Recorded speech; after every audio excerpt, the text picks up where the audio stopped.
So friends, स्वागत है आपका अपनी यूट्यूब चैनल लेजेंडरी क्लासेस पर। इस वीडियो में मैं आपको फर्स्ट 20 एलिमेंट्स के atomic number, mass and valency बताऊंगा। सबसे पहला है हाइड्रोजन। हाइड्रोजन का एटॉमिक नंबर होता है 1 एंड उसका एटॉमिक मास है 1.008। देन हमारे पास है हीलियम, उसका एटॉमिक नंबर है 2 एंड उसका एटॉमिक मास है 4। देन लिथियम, उसका एटॉमिक नंबर है 3, मास इज 7। बेरिलियम का एटॉमिक नंबर होता है 4 एंड उसका एटॉमिक मास होता है 9। बोरॉन का एटॉमिक नंबर है 5 एंड उसका एटॉमिक मास है 10.8। Carbon has 6 as atomic number and 12 as atomic mass. Nitrogen, जिसका एटॉमिक नंबर होता है 7 and atomic mass is 14। Oxygen, atomic number is 8 and atomic mass is 16। Fluorine, atomic number 9 and atomic mass 18.9। Then neon, atomic number 10 and atomic mass 20। अभी मैंने आपको first 10 elements के बारे में बताया, नेक्स्ट 10 एलिमेंट्स के बारे में अभी बताने वाला हूं।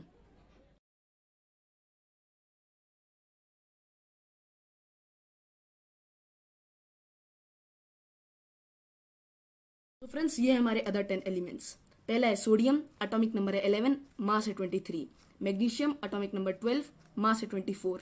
एल्युमिनियम, एटॉमिक नंबर 13, मास है 27। Silicon, atomic number 14, atomic mass है 28। फॉस्फोरस, एटॉमिक नंबर 15, मास है 31। सल्फर, एटॉमिक नंबर 16, मास है 32। क्लोरीन, एटॉमिक नंबर 17, मास है 35.5। आर्गन, एटॉमिक नंबर 18, मास है 40। Potassium, atomic number 19, mass 39। Calcium, atomic number 20 and mass is 40। So friends, अब हम आए हैं इलेक्ट्रॉनिक कन्फिग्रेशन से, इससे निकलती है valency. So friends, electronic configuration को हम बोर-बरी स्कीम से निकालेंगे। सो इसके 3 मेन रूल्स होते हैं। First, 2n square. n is equals to number of shell. Friends, जैसे k, l, m, n, ये चारों शेल्स हैं और फर्दर भी आगे भी ये हो सकते हैं, लेकिन ये मेन है, हमें इनकी जरूरत है अभी। सो k की वैल्यू होती है 2, l का मैक्सिमम कैपेसिटी होता है 8, देन m का होता है 18, देन n का 32।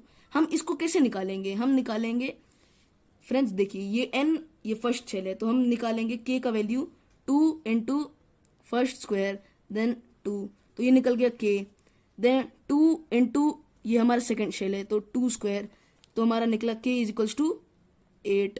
देन हमने निकाला थर्ड शेल के लिए 2 into third, then so friends, अब हम आते हैं इलेक्ट्रॉनिक कन्फिग्रेशन से, इससे निकलती है वैलेंसी। इलेक्ट्रॉनिक कन्फिग्रेशन को हम निकालेंगे बोर-बरी स्कीम से। सो फ्रेंड्स, बोर-बरी स्कीम के 3 मेन रूल्स होते हैं। फर्स्ट है 2n स्क्वायर। इससे हम निकालते हैं हर एक शेल की मैक्सिमम कैपेसिटी। हमारा फर्स्ट शेल होता है k, सेकंड शेल होता है l, थर्ड सेल होता है m एंड फोर्थ सेल होता है n। तो हम इसका मैक्सिमम कैपेसिटी कैसे निकालेंगे? 2n स्क्वायर से। तो k है फर्स्ट सेल, तो हम 2 इंटू 1 स्क्वायर करेंगे तो 2 आएगा। 2 इंटू l है यहाँ पे, l 2 into 2 square 8, then 2 into 3 square m equals to 18, then 2 into 4 square n equals to 32। Friends, हमें इन सब की मैक्सिमम कैपेसिटी पता चली गई, लेकिन इसके अंदर बस 2 इलेक्ट्रॉन्स ही कंटेन कर सकते हैं, लेकिन इससे कम भी हो सकते हैं।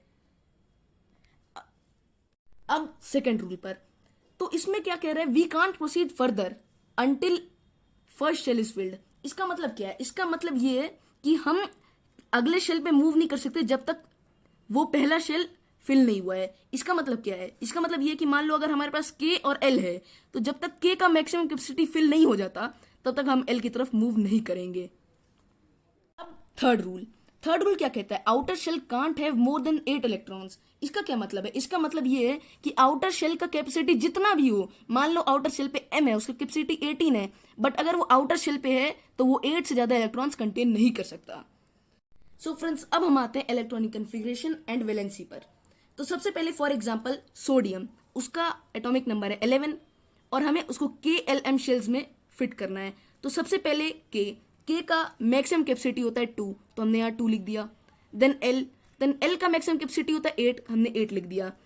m का मैक्सिमम कैपेसिटी होता है 18, बट हमें 18 नहीं चाहिए, हमें चाहिए 11, तो 11 माइनस 10 1, तो ये हम आउटर शेल में m में 1 लिख देंगे। सो फ्रेंड्स, अब इससे वैलेंसी कैसे निकालें? सो फ्रेंड्स, आपको पता होगा कि वैलेंसी मतलब होता है combining capacity of an element. तो किसी भी एलिमेंट को अपना कंबाइन करने के लिए अपना ऑक्टेट कंप्लीट करना होता है।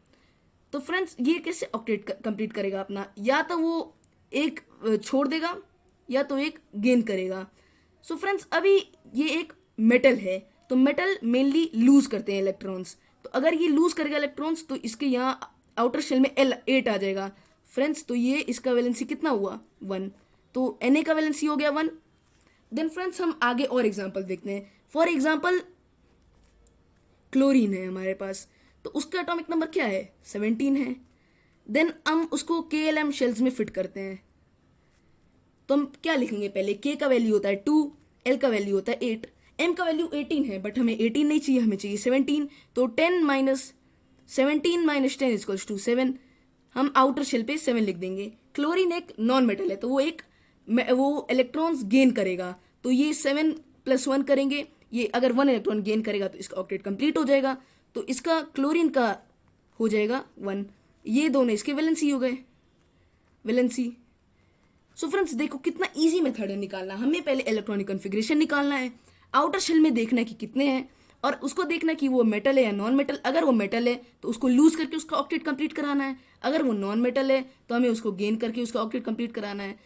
और फ्रेंड्स अब देखो, अगर और एग्जांपल मान लो अगर हम सॉल्व करते हैं, तो एग्जांपल फॉस्फोरस ले लेते हैं अगर, तो उसका एटॉमिक नंबर होता है 15 फ्रेंड्स। फिर उसको KLM शेल्स में फिट करते हैं, तो हम K को ले लेंगे 2, देन L को ले लेंगे 8, देन M को अगर 5 ले लेंगे, तो फ्रेंड्स P हमें पता है फॉस्फोरस एक नॉन मेटल है, तो वो अगर गेन करेगा तो भी ऑक्टेट कंप्लीट कर लेगा, तो हम लिख देंगे 3 इसका वैलेंसी हो जाएगा, क्योंकि 5 + 3 = 8, देन ये भी इसका वैलेंसी हो गया।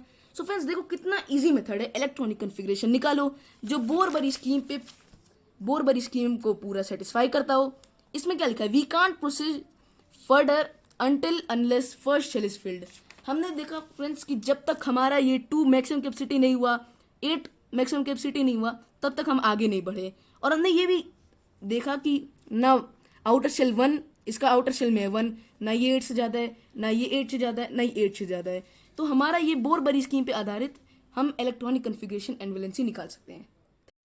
सो फ्रेंड्स अगर ये वीडियो आपको अच्छा और इन्फॉर्मेटिव लगा होगा तो इसको लाइक करना मत भूलिएगा, सब्सक्राइब करना मत भूलिएगा, और बेल आइकन को दबाना तो बिल्कुल मत भूलिएगा। और उससे भी अलग बात, कल मैं ला रहा हूँ आपके लिए एक नया वीडियो जिसमें मैं आपको बताऊंगा कि इसका पीरियोडिक टेबल पे इसका वैलेंसी कैसे निकालें विद इन अ सेकेंड। तब तक के लिए जय हिंद, जय भारत।